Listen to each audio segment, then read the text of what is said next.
হেমনগর জমিদার বাড়ির নতুন রূপে সংস্কার ও পরিষ্কার পরিচ্ছন্নতার কাজ চলছে। কয়দিন আগেও পরিত্যক্ত অবস্থায় পড়ে থাকায় এই ঐতিহাসিক ভবনটিতে দেখা যাচ্ছে পরিবর্তনের জোয়ার। হেমনগরের সচেতন যুব সমাজ ঐক্যবদ্ধ উদ্যোগ শুরু করেছে ব্যাপক সংস্কার কার্যক্রম। ভবনে আবর্জনা পরিষ্কার, আঙ্গিনা সংস্কার, স্থাপনা সৌন্দর্য পুনরুদ্ধার প্রতিদিনই কাজ করে যাচ্ছে স্থানীয় তরুণরা।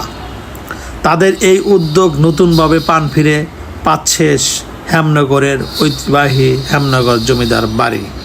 আজ সকালে পরিদর্শনে আসেন গোপালপুর উপজেলা প্রেস ক্লাবের সভাপতি জয়নাল আবদিন। তিনি ভবনটির বিভিন্ন অংশ ঘুরে দেখেন এবং হেমনগর জমিদার বাড়ির ইতিহাস সংস্কারের করণিক সম্পর্কে উপস্থিত যুব সমাজকে, ছাত্র সমাজকে অবগত করেন।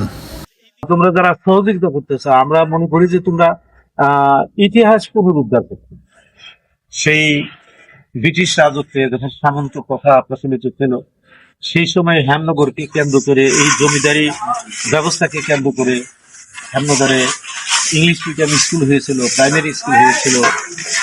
তারপরে তারা অনেক জনকল্যাণমূলক কাজ তারা করেছেন।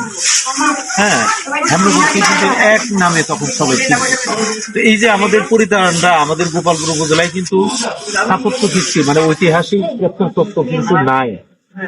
এটি হচ্ছে আমাদের একমাত্র প্রত্নতত্ত্ব এই ইতিহাসের।